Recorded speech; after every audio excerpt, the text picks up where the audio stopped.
Good evening again, it's Catania Alvin, and we're on part 9 of this. I think it's going to probably be a 10-part series of this Smart Meters and EMRs, the Health Crisis of Our Time, Dr. Dietrich Glingart.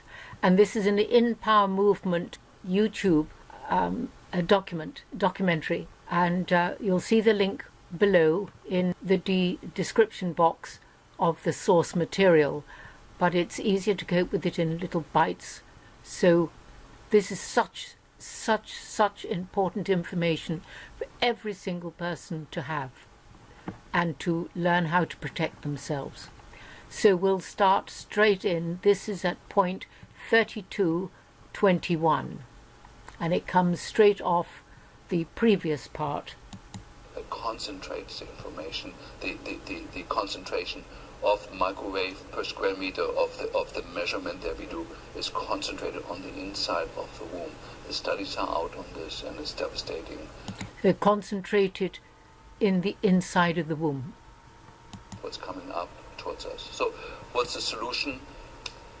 I give you a few things that people have tried. So one is the legal letter that is passed around on the internet that we've tried with the electric companies. There was one positive response where it was deinstalled, several failures.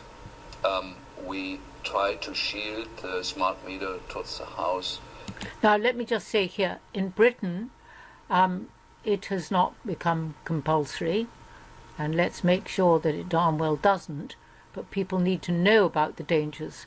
But in Canada, I'm told, it is mandatory, and it sounds as if in America it's also become mandatory.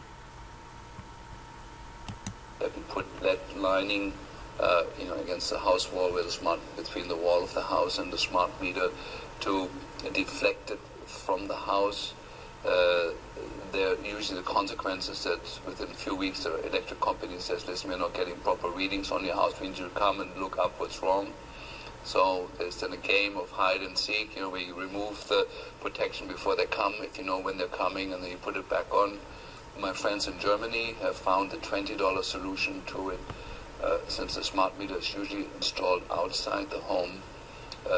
This is wonderful, the $20 solution. My German friends have used what I call the German method. They bought a big axe and smashed the thing. Because it's on the outside of the house, nobody can prove that it was somebody who lives in the house, and people say, we're terribly sorry, but somebody's doing this, and then as soon as it's reinstalled, they do it again.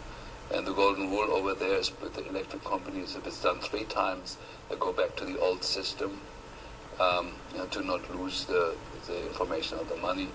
And so I don't know currently technically if there's a better solution out. We are trying as physicians to inform the electric companies, assuming that they themselves don't know this information.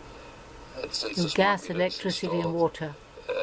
Our patients have high blood pressure peaks. Erratic high blood pressure is the most common symptom that we see, and irregularity of the heart rate, of the pulse. So those are the first warning signs before the nervous system goes completely off. And so we're writing letters to the electric company. So that was just to recap: high blood pressure, irregular heartbeat, nervous system abnormalizing. So those are the beginning signs. Try the peaceful warrior way first, which has worked in some cases and not in others. And so then there's these other stages that we have tried. And I like to say, maybe as a conclusion to what I'm saying, I would say about 80% of health problems that we see now are caused or contributed to by the exposure to man-made electromagnetic fields. That's 80% are caused or increased by. That have never been studied for their safety. In fact, all the studies that were done, that were correctly done, show they're not safe. All the studies were done were shown that they were not safe. There is frequency bands in the electromagnetic spectrum that could be used in intelligent ways without harming us. There was a beautiful technology out called fiber optics, which was absolutely beautiful and clean. Right, fiber optics, which was beautiful and clean. Fiber optics. And would have done everything that we need the communications industry to achieve in Western country. There was a beautiful, perfect technology that is now sort of being made redundant. Because it didn't kill us, guys. Yeah, if you haven't woken up to that one, there's a genocide program in place. With a technology that's devastating to the human health, which I don't understand. You know, we had something good and we replace it with something far worse. I'm sure he can't say, but I can. There's a genocide policy. We see the same phenomenon worldwide in the Western world, but also now in the Eastern world, you know, where cell phone towers are erected every day. We see the same health problems originating in people. We know cancer rates are going up. There was a famous study in Germany, was the NILA study that shows, you know, cancer rates in a community where there's no cell phone tower, when there was it compared when you bring the cell phone industry in. For 5 years there's no increased cancer rates, and after 5 years it goes up, but after 10 years it's about fourfold, and that has now been confirmed by various other studies. It's just, you know, and of course this was a study done by friends of mine in a town in Germany called Lille, you know, where the judge ordered that the cell phone industry had to pay for the study. And so it showed the increased cancer rates starting after 5 years, shooting sharply up. And then, of course, the German government asked the cell phone industry, what do you want to do about that? Then the cell phone industry in Europe said, well, we need to do more studies. And guess how long they did their studies for? For 4 years. They did 10 studies, paid for by the German government for 4 years, and showed no increase in cancer rates in 4 years. Well, we knew that before they did that there was no increase in cancer rates for 4 years. Oh, Christ. We don't live just for 4 years. Oh, the criminality. Some of us live even up to 40 or 50, maybe even 80. And so it's a sad story of our time, you know. It's My a parents tragic had the story. Second World War and Adolf Hitler to deal with. You know, we have this issue as the big issue of our time. You know, the toxicity issue that was from the 50s to the 90s, and many of us fought the battles on that. I was involved in the amalgam war. It was called the Third Amalgam War, you know, trying to get mercury fillings out of the teeth of people.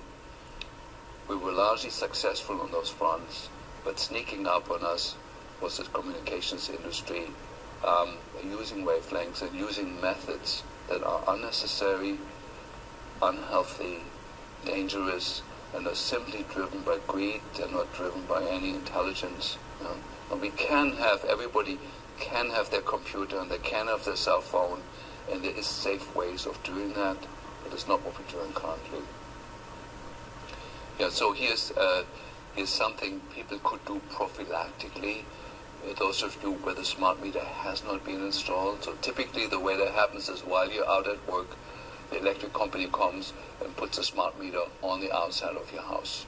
And to prevent that, you can Google the word smart meter lock, where you put a lock around the place where the smart meter would be installed, and you can put a lock around that so nobody can come and sneak up on you and put it there.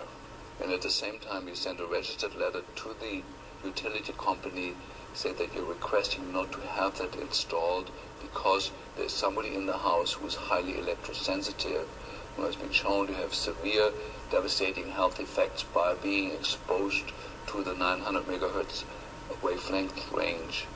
And that has been successful. The individual differences of people being highly electrosensitive towards, on the other end of the spectrum, people that are less sensitive, is explained by the antenna function of the human body.